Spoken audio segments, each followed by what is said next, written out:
मित्रों, हनुमान जी संकट मोचन कहलाते हैं।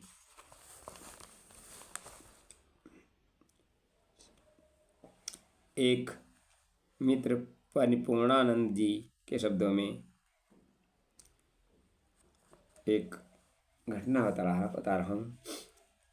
कुछ दिन पूर्व वाराणसी में एक साधु स्वभाव के सरल निश्चल व्यक्ति रहते थे, जो सिख होते हुए भी पुराने ढंग के थे।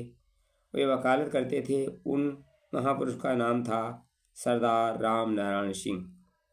वे कितने सिद्ध पुरुष थे, उसका अनुमान इसी से लग सकता है कि एक बार उनका एकमात्र पुत्र अस्वस्थ हो गया। क्षय का भयंकर रोग लग गया। उसके बचने की कोई आशा न थी। मैं भी बहुत चिंतित था। सरदार जी की परेशानी मुझसे देखी नहीं गई। मैंने अपनी चिंता उनसे व्यक्त की। वे मुस्कुराकर बोले, मैं इसे स्वस्थ कर दूंगा। इसके लिए मुझे बलि देनी पड़ेगी। मेरी आयु ज्योतिष के अनुसार 64 वर्ष की है। 2 वर्ष का बलिदान कर दूंगा। उन्होंने कौन सी क्रिया की ये नहीं मालूम, किंतु मेरे देखते ही बालक स्वस्थ हो गया।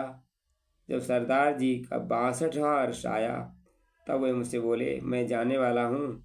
मुझे विश्वास नहीं हुआ, किंतु सचमुच वे चले गए। श्री राम नारायण सिंह नेपाल से घना संबंध था। उनके गुरु एक 85 वर्षीय नेपाली सज्जन थे, जो 8 वर्षों तक नेपाल की सरकार के विदेश मंत्री रहे थे। वाराणसी में अज्ञातवास कर रहे थे। उनका जीवन अद्भुत चमत्कार पूर्ण था।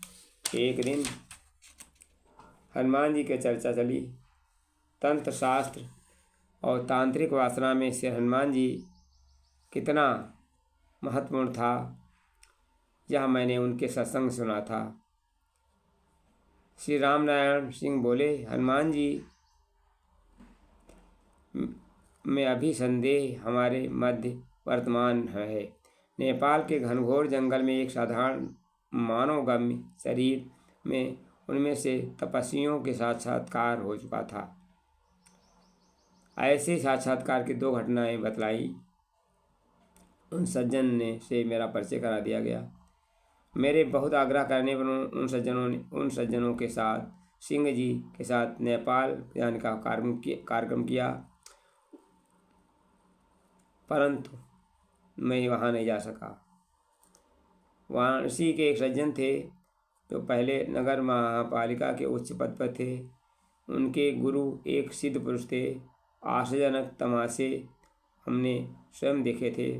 आज का पढ़ा लिखा व्यक्ति ऐसी घटनाओं को तमाशा ही कहता है। एक बार एक स्त्री मरणासन बालक को उठाकर उनके सामने रोने लगी। उसकी कातरता देख महात्मा जी उद्विग्न हो गए। कह उठे, बैठ जाओ, ये ठीक हो जाएगा। वह स्त्री प्रसन्न हो बदन अपने बालक को लेकर चली गई, पर महात्मा जी व्याकुल हो गए और छटपटाने लगे कि सदैव माँ की इच्छा से काम होता है। आज मैं इतना अभिमानी हो गया, मेरी इच्छा से काम होने लगा। मुझे धिक्कार है। अब मेरा कल्याण इसी में मैं संसार छोड़ दूंगा। इसके बाद 2 दिन बाद उन्होंने शरीर शांत हो गया। महात्मा जी हनुमान जी के बड़े भक्त थे और मैं हनुमान जी का सत नमन करता हूँ। धन्यवाद।